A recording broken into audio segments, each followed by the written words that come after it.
الحمد لله وكفى وسلام على عباده الذين اصطفى أما بعد فأعوذ بالله من الشيطان الرجيم بسم الله الرحمن الرحيم وأتموا الحج والعمرة لله بارك الله لنا ولكم في القرآن العظيم ونفعنا به أستغفر الله لي ولكم ولسائر المسلمين إنه هو الغفور الرحيم اللهم صل على سيدنا محمد وعلى آل سيدنا محمد وبارك وسلم اللهم صل على سيدنا محمد وعلى آل سيدنا محمد وبارك وسلم اللهم صل على سيدنا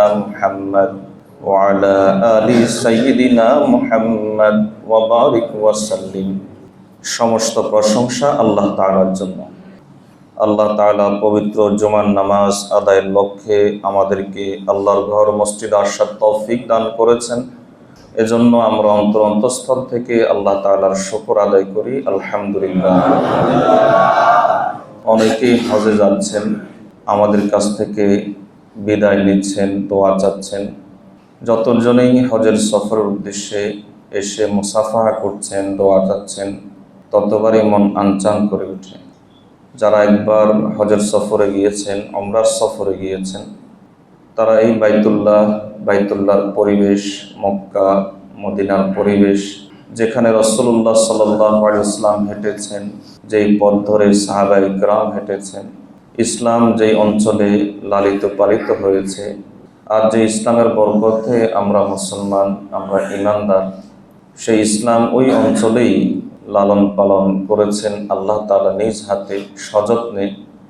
যখনই মনে উঠে এই কথাগুলো, তখনই কোন মুমিনের, কোন মুসলমানের বাইতুল্লাহ যাওয়ার বাসনা জাগে না? প্রত্যেকেরই অন্তরে তামান্না জাগে। যারা জীবনে হজ করতে পারে নাই, তাদের অন্তরে তামান্না জাগে।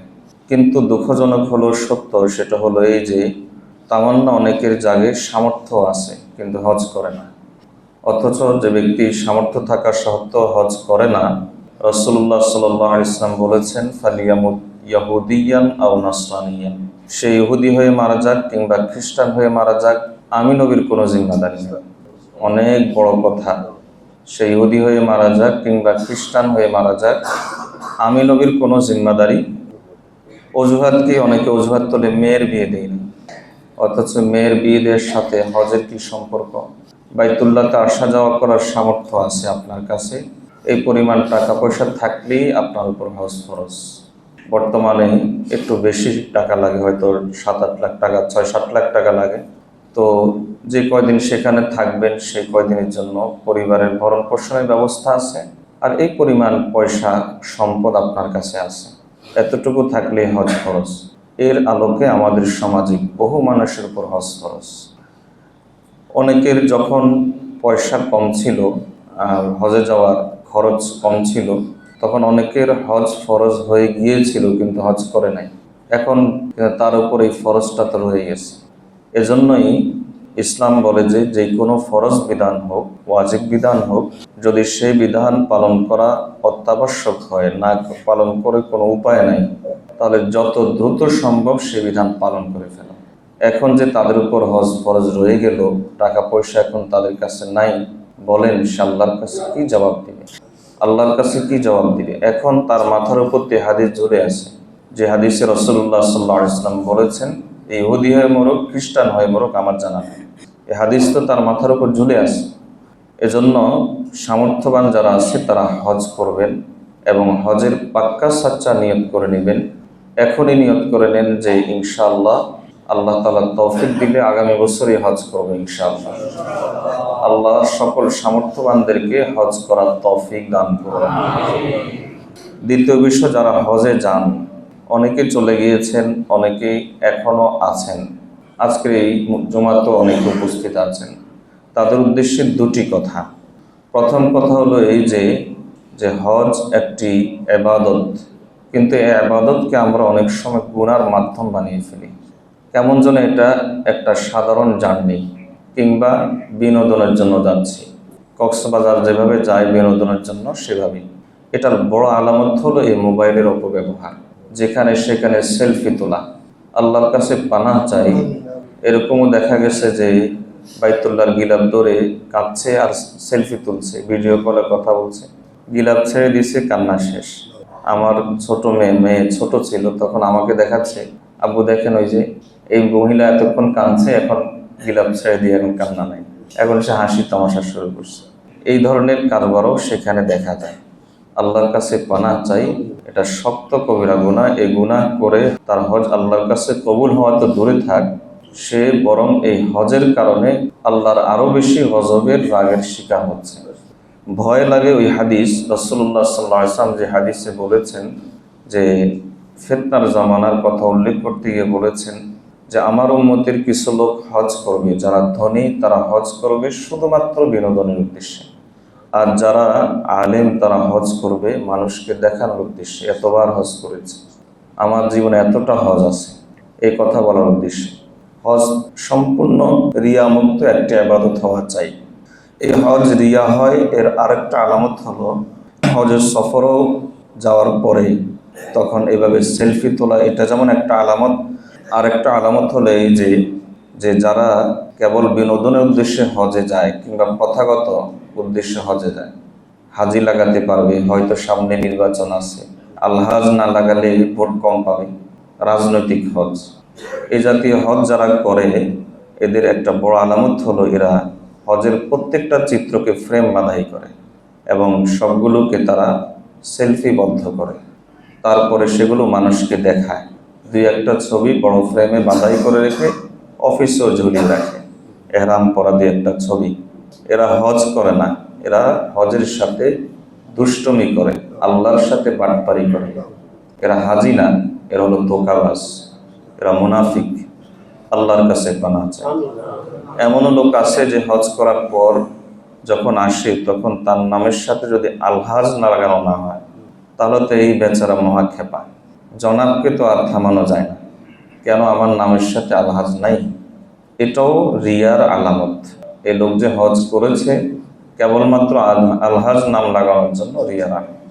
অথচ হজের চাইতে গুরুত্বের দিক থেকে, ফজিলতের দিক থেকে বিধান হলো নামাজ। তা আমরা কেউ কি যারা নামাজ পড়ি আমাদের নামের সাথে কি মুসল্লি লাগাই? তাহলে এই কেন আলহাজ লাগায়?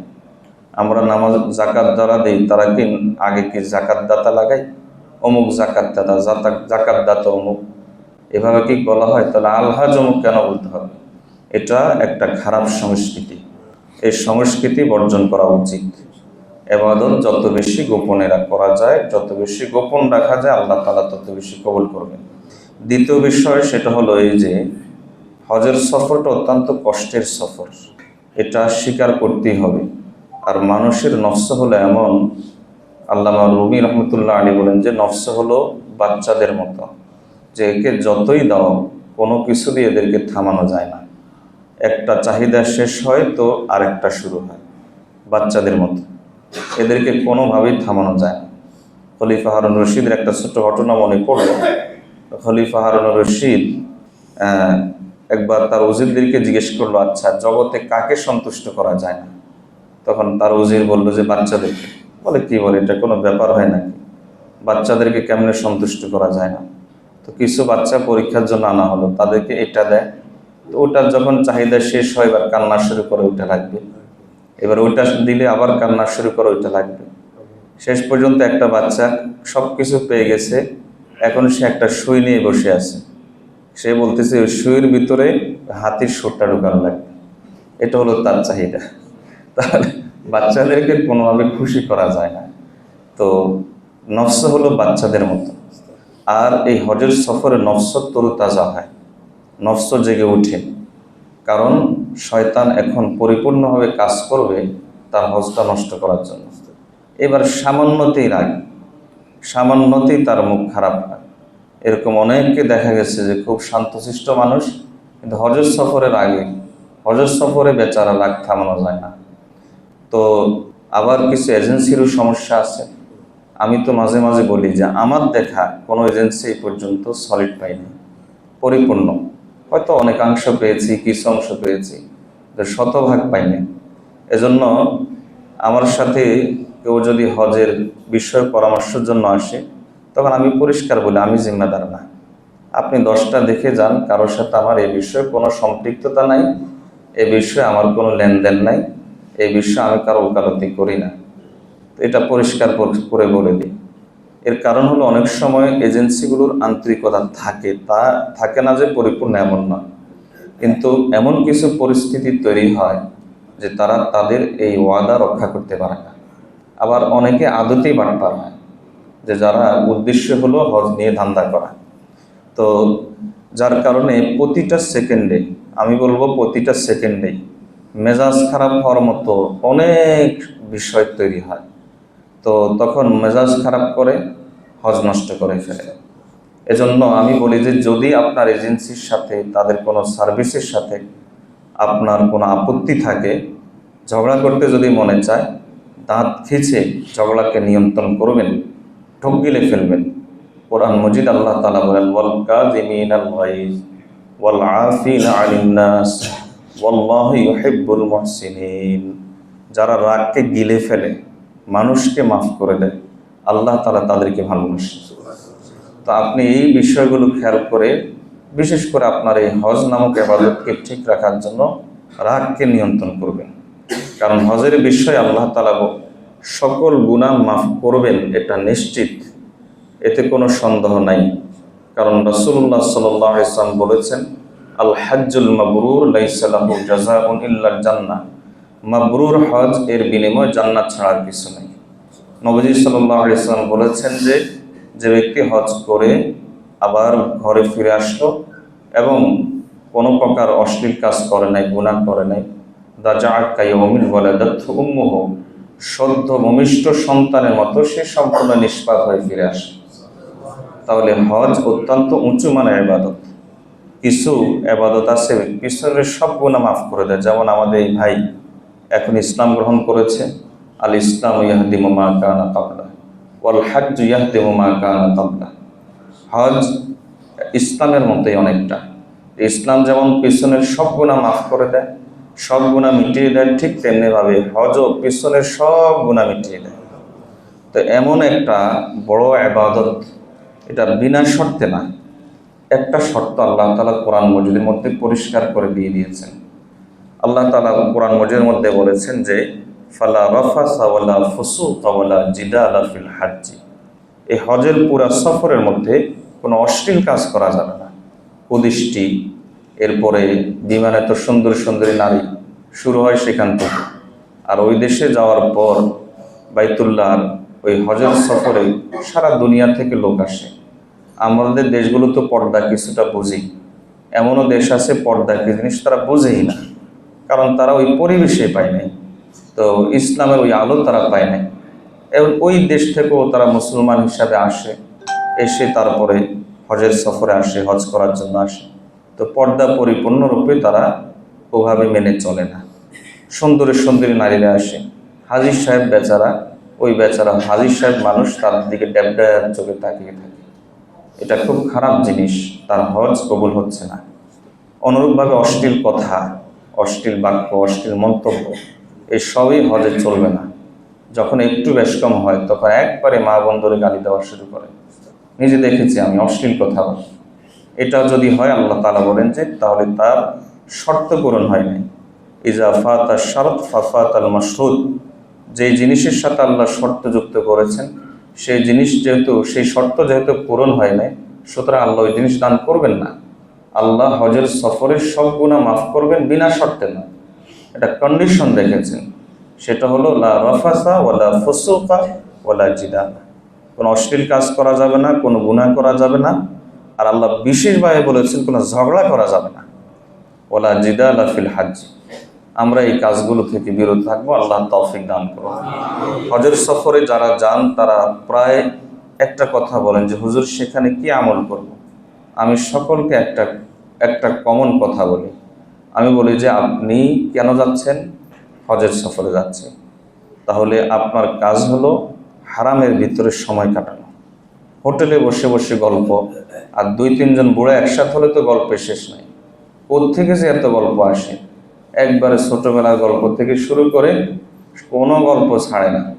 কোত্থেকে যে এত গল্প আসে আল্লাহ ভালো জানে। তো আমি নিজের অভিজ্ঞতায় দেখেছি যে এ জাতীয় সফরের মধ্যে যুবকরা তুলনামূলক ভালো আমল করে, যুবকেরা। আর বুড়ারা, এরা গুনাহ করতে করতে বুড়া হয়ে যায়, তো মন শক্ত হয়ে যায়, নফস মোটা হয়ে যায়। ওখানে গিয়ে এমন গল্প শুরু করে হজ নষ্ট করে চলে আসে। বুড়াদের কারণে অনেক সময় অন্যের হজ নষ্ট হয়। তাই বলে যুবকরা সব ফ্রেশ এরকম না। যুবকদের সমস্যা হলো কুদৃষ্টির সমস্যা। তারা সেখানে দৃষ্টির হেফাজত করে না। দীর্ঘদিন বউ বাচ্চা থেকে দূরে থাকে, তখন নিয়ন্ত্রণ করা তার জন্য কঠিন হয়। এই জন্য আমাদের মাশায়েখ বলেন যে, যে ব্যক্তি দৃষ্টির হেফাজত করতে চায় সে নিয়ত শহরও পারবে, আর যে দৃষ্টির হেফাজত করতে চায় না সে বাইতুল্লাহ তো পারে না। এটাই হলো বাস্তব। এই জন্য নিজের ইচ্ছার কাছে, ইচ্ছা শক্তিকে দমন করা, নফসকে দমন করা। হজের সফরের মধ্যে নফসের বিরুদ্ধে জেহাদ করতে হয়। এই জন্য নফসকে দমন করা জেহাদ হজের সফরে পুরাটাই চলে। আল্লাহ তৌফিক দান করুন। তো জিজ্ঞেস করে যে কি করবো সেখানে, তখন আমি একটা কমন উত্তর দিই, সেটা হলো যে আপনি বাইতুল্লাহতে সময় কাটাবেন। হজে আপনার হোটেল হলো শুধুমাত্র আপনার প্রয়োজন পূরণের জন্য। প্রয়োজন পূরণের জন্য হোটেলে আসবেন। খাওয়া দাওয়া, হয়তো গোসল করা লাগবে, কোনো প্রয়োজন থাকলে হোটেলে আসবেন। হোটেলে থাকার জন্য যদি ওখানে যেতে হয়, তাহলে এর চাইতে বহু কম টাকা দিয়ে আরও দামি হোটেলে থাকতে পারবেন। বহু জায়গা আছে, তো ওখানে যাওয়ার দরকার। এই জন্য হোটেলে যত কম থাকা যায়, যত বেশি বাইতুল্লাহতে সময় কাটানো যায়। বাইতুল্লাহতে সময় কাটালে হবে কি, কি আমল করব এটা বলা লাগবে না। আপনার বাইতুল্লাহর পরিবেশ সেটাই আপনাকে বলে দিবে আপনি এখন কি করবেন। আপনি সেখানে কিছুই করলেন না, শুধু বাইতুল্লাহর দিকে তাকিয়ে থাকলেন, হারামে ইতিকাফের নিয়তে থাকলেন, সেটাও তো ইবাদত হচ্ছে। বাইতুল্লাহর দিকে তাকিয়ে থাকলেও তো কমপক্ষে 20টা রহমত তার উপর নাজিল হয়। তাহলে আপনার কিছুই করলেন না, আপনি বাইতুল্লাহতে থাকলেন, এটাও ইবাদত হয়ে যাচ্ছে। আর সবসময় পুরা সফরের মধ্যে অন্তরটাকে ঝুঁকিয়ে রাখা। হযরত ইব্রাহিম ইবনে আদহাম রাহিমাহুল্লাহ, তিনি 1000 মাইল সফর করে হজের সফরে এসেছেন। তো তিনি 2 কদম দিতেন, 2 রাকাত নামাজ পড়তেন।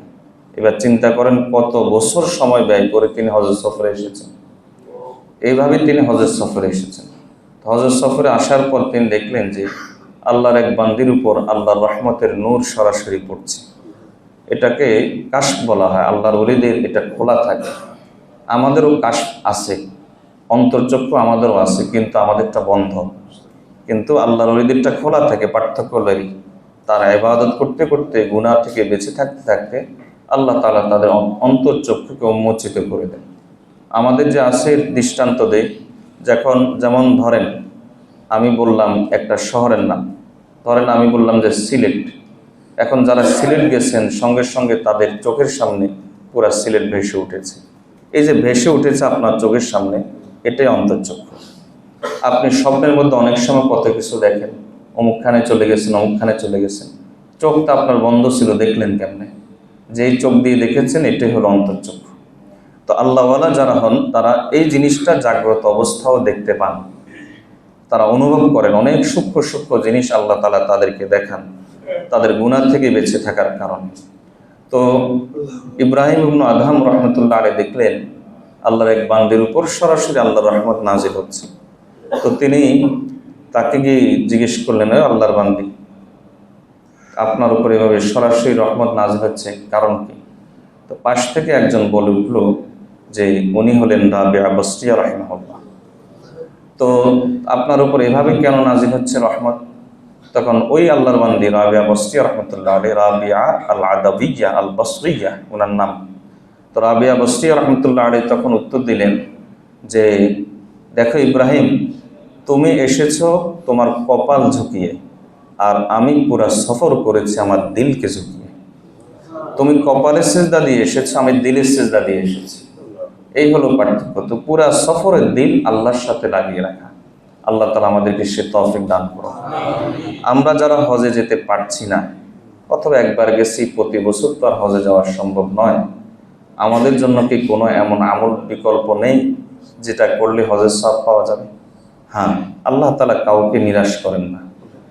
আপনারা যারা হজের সফরে যাচ্ছেন, আমরা আপনাদের জন্য দোয়া করি, আল্লাহ তাআলা আপনাদের সফরকে মকবুল করুন। আর আমাদের জন্য দোয়া করবেন, আল্লাহ যেন আমাদেরকে ওই জায়গার জন্য কবুল করে নেন। পাশাপাশি মনে রাখবেন একটা কথা, যে এই হজের সফরটা বিশেষ করে আরাফার ময়দান অত্যন্ত গুরুত্বপূর্ণ। আরাফার ময়দানে কোনো ব্যক্তি অবস্থান গ্রহণ করার পরে গুনাহ মাফ হয় নাই, এই ধারণা করাটাই কবিরা গুনাহ। এবার চিন্তা করেন তাহলে কত বড় বিষয়। তাহলে আল্লাহ তাআলা এমন একটা পরিবেশে যাদেরকে নিয়ে যাচ্ছেন, আমাদের অন্তরে আফসোস থাকা চাই, আমাদেরও যেন সেই পরিবেশে যাওয়ার সুযোগ হয়। সেই পরিবেশে যাওয়ার সুযোগ হয় এই আফসোস থাকার পাশাপাশি যদি পাক্কা নিয়ত করতে পারেন যে আল্লাহ তৌফিক দান করলে, নিয়ত করেন এবং আকাঙ্ক্ষা রাখেন, তামান্না রাখেন। এরকম বহু ঘটনা পেশ করা যাবে। ভাই, হজ টাকা পয়সা দিয়ে হয় না, হজ টাকা পয়সা দিয়ে হয় না। আমাদের চোখের সামনে এরকম বহু লোক আছে, টাকা পয়সা নাই, হাজির সাহেব কিন্তু আল্লাহ তাআলা হজের তৌফিক দিয়ে দিয়েছে, দিন এনে দিন খায়, কিন্তু হজের তৌফিক হয়ে গেছে। গতকালকে কোথাও যেন একটা ঘটনা পড়লাম, একজন রিক্সাওয়ালা, আল্লাহ তাআলা তাকে হজ করার তৌফিক দিয়ে দিয়েছে। তার একটা আমল ছিল কি, সে ওই যে কি বলে এয়ারপোর্টের ওখানে হজ ক্যাম্পে কোনো হজ যাত্রীকে দেখলে তার রিক্সা উঠলে সে পয়সা নিত না, এবং সে বলতো যে আমি পয়সা নিই না এই আশায় যদি আল্লাহ আমাকে ওই বাইতুল্লাহ সফর কবুল করে নেন। পরে দেখা গেছে বাস্তবে আল্লাহ তাআলা তাকে কবুল করেছে। তো আল্লাহ তাআলা এই হজের সফরটা টাকা পয়সা দিয়ে নির্ধারণ করেন না। আল্লাহ তাআলা বলেন তাযাওয়াদু ফাইন্না খায়রাজ যাদিত তাকওয়া, তোমরা পথে অর্জন করো, তোমরা পথে কি খরচ করবা এটা অর্জন করো। মনে করিও না এটা যে পথের খরচ মানে টাকা পয়সা, এ কথা মনে করিও না যে পথের খরচ মানে তোমার মাল সামানা। এখানে আমি বুঝাচ্ছি সবচাইতে উত্তম পথে হলো তাকওয়া, আল্লাহর ভয়। আল্লাহর ভয়, আল্লাহর মহব্বত তোমার অন্তরে যত বেশি আসবে, আল্লাহ তাআলা তোমাকে আল্লাহর ঘরের জন্য তত বেশি কবুল করবে। এজন্য তামান্না রাখেন। তামান্না রাখলে ইনশাআল্লাহ এই তামান্নার উসিলায় আল্লাহ তাআলা আপনার এই যে নিয়ত করলেন, তামান্না রাখলেন, এর উসিলায় আল্লাহ তাআলা আপনার আমল নামায় একটা হজের সওয়াব হলো লিখে রাখবেন ইনশাআল্লাহ। এজন্য সাহাবায়ে কেরাম রাদিয়াল্লাহু তাআলা আজমাইন সবসময় কথা নিয়ত করতেন। হযরত মুহাম্মদ ইবনে মুনকাদির রাহমাতুল্লাহ আলাইহি বিশেষ তাবেঈ, তিনি বলেন যে সাহাবায়ে কেরাম রাদিয়াল্লাহু তাআলা আজমাইন সবসময় নিয়ত করতেন এই কথা, ও আল্লাহ, আপনি আমাদেরকে হয় হজের সফরে মরণ দেন অথবা জিহাদের সফরে মরণ দেন। এই দুই সফরের মরণের জন্য তারা আল্লাহর কাছে তামান্না করতেন। আল্লাহ তৌফিক দান করুন। এছাড়াও আরও কিছু আমল আছে যে আমলগুলো করলে হজের সওয়াব পাওয়া যায়। অতি সংক্ষেপে খুব দ্রুত এই আমলগুলো বলে দিব। আমলগুলোর উপর আমল করার জন্য আমরা সকলেই প্রস্তুত আছি তো ইনশাআল্লাহ? আল্লাহ তাআলা তৌফিক দান করুন। তার মধ্যে একটা আমল হলো প্রত্যেক নামাজ জামাতের সাথে আদায় করা।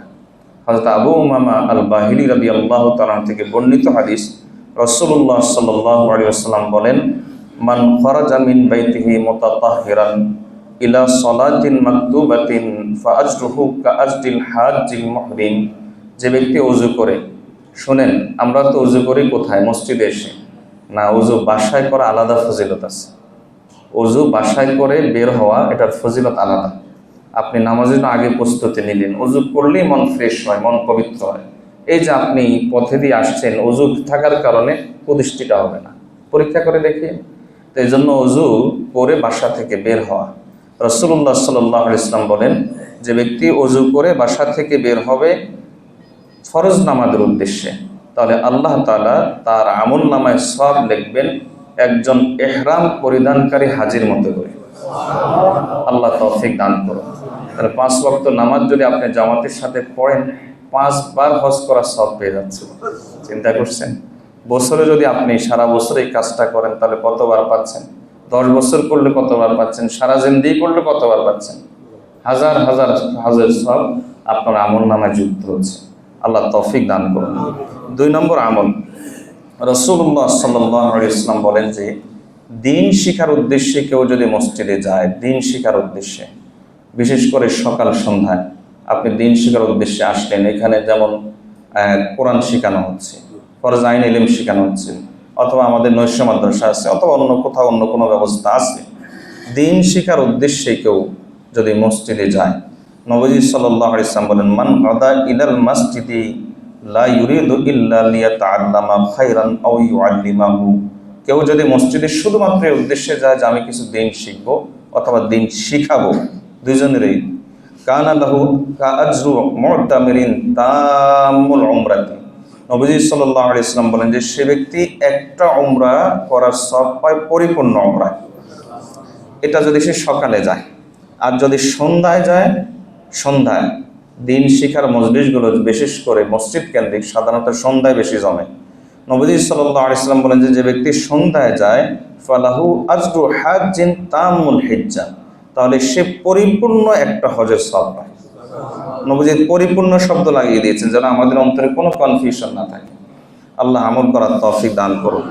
3 নম্বর আমল, যে আমরা যদি নামাজের পর, ফজরের নামাজের পর যেখানে নামাজ আদায় করি সেখানে বসে যদি জিকির আজকার করি, জিকির আজকার করে তারপরে সূর্য পরিপূর্ণ উঠে গেলে ইশরাকের ওয়াক্ত হলে যদি 2 রাকাত ইশরাকের নামাজ পড়ি, এরপরে যদি মসজিদ থেকে বের হই, রাসূলুল্লাহ সাল্লাল্লাহু আলাইহি ওয়াসাল্লাম বলেন যে কানাত লাহু কাআজদি হাজ্জাতিন ওয়া উমরা, সে শুধু একটা হজের সওয়াব পায় না, একটা হজ এবং একটা উমরার সওয়াব পায়। কারণ আপনি মনে মনে ভাবতে পারেন যে তাহলে একটু কম পায় মনে হয় সওয়াব। নবীজি এই জন্য আমাদের কনফিউশন দূর করার জন্য বলেন 3 বার তাম্মাতিন তাম্মাতিন তাম্মা, পরিপূর্ণ পরিপূর্ণ পরিপূর্ণ হজ এবং উমরার সওয়াব পায়। আল্লাহ তৌফিক দান করুন। আরেকটা আমল, 4 নম্বর আমল, যে মা বাবার সাথে সদাচরণ করা। গত জুমায় এই বিষয়ে বিস্তারিত আলোচনা করেছি। এক সাহাবী রাসূলুল্লাহ সাল্লাল্লাহু আলাইহি ওয়াসাল্লামের কাছে এসে বললেন, আমি হজে যেতে চাই। নবী সাল্লাল্লাহু আলাইহি ওয়াসাল্লাম বললেন যে তোমার পাথেও আছে বলে আমার পাথেও ওইভাবে নাই, হয়ে যাবে। নবী সাল্লাল্লাহু আলাইহি ওয়াসাল্লাম বলেন যে তোমার মা কি জীবিত আছে বলে, হ্যাঁ মা জীবিত আছে। নবী সাল্লাল্লাহু আলাইহি ওয়াসাল্লাম তখন তাকে বললেন যে যাও মায়ের সাথে ভালো আচরণ করো, আনতা হাজ্জুন ওয়া মু'তামিরুন ওয়া মুজাহিদুন, তাহলে আল্লাহ তাআলা তার দরবারে তোমাকে হাজী হিসাবে, উমরাকারী হিসাবে এবং মুজাহিদ হিসাবে কবুল করে নেবেন। মা বাবার সেবা করা, আল্লাহ তৌফিক দান করুন। আরেকটি হাদিস, প্রত্যেক নামাজের পরে 33 বার সুবহানাল্লাহ, 33 বার আলহামদুলিল্লাহ, 33 বার আল্লাহু আকবার বলা। কিছু গরিব সাহাবী রাসূলুল্লাহ সাল্লাল্লাহু আলাইহি ওয়াসাল্লামের কাছে আসলেন, এসে বলেন, ইয়া রাসূলুল্লাহ সাল্লাল্লাহু আলাইহি ওয়াসাল্লাম, ধনীরা তো সব নিয়ে গেল। বলে কি নিয়ে গেল? আমাদের থেকে আগে বেড়ে গেছে, স্থায়ী নিয়ামতের ব্যবস্থা তাদের হয়ে গেছে, জান্নাতের উপযুক্ত হয়ে গেছে। নবীজি বলেন কেমনে? দেখেন ইয়া রাসূলুল্লাহ সাল্লাল্লাহু আলাইহি ওয়াসাল্লাম, আমরা নামাজ পড়ি, তারাও নামাজ পড়ে, আমরা রোজা রাখি, তারাও রোজা রাখে, কিন্তু তারা এমন কিছু আমল করে আমরা করতে পারি না। বলে কি? বলে তারা হজ করে, আমরা তো পারি না। তারা সাদকা করে, আমরা তো পারি না। তারা জিহাদে যায়, পয়সা আছে, জিহাদে যায়, আমরা তো পারি না। নবীজি সাল্লাল্লাহু আলাইহি ওয়াসাল্লাম বলেন, ও আচ্ছা, তাহলে আমি কি তোমাদেরকে এমন আমল বলে দেব না যে আমল করলে যারা তোমাদের থেকে পিছনে আছে তারা তোমাদেরকে ধরতে পারবে না, আর যারা তোমাদের আগে আছে তোমরা দৌড়ে গিয়ে তাদেরকে ধরে ফেলতে পারবে, আর যারা তোমাদের আশেপাশে আছে তোমরা তাদের থেকে আগে বেড়ে যাবে। এমন কিছু আমলকে তোমাদেরকে বলে দেব না? তখন গরিব সাহাবীরা খুশি হয়ে বলেন, ইয়া রাসূলুল্লাহ সাল্লাল্লাহু আলাইহি ওয়াসাল্লাম, অবশ্যই। নবীজি সাল্লাল্লাহু আলাইহি ওয়াসাল্লাম বলেন যে প্রত্যেক নামাজের পরে যদি তুমি 33 বার সুবহানাল্লাহ, 33 বার আলহামদুলিল্লাহ, 33 বার আল্লাহু আকবার বলো, তাহলে আল্লাহ তাআলা তোমাকে এই ফজিলত দান করবে।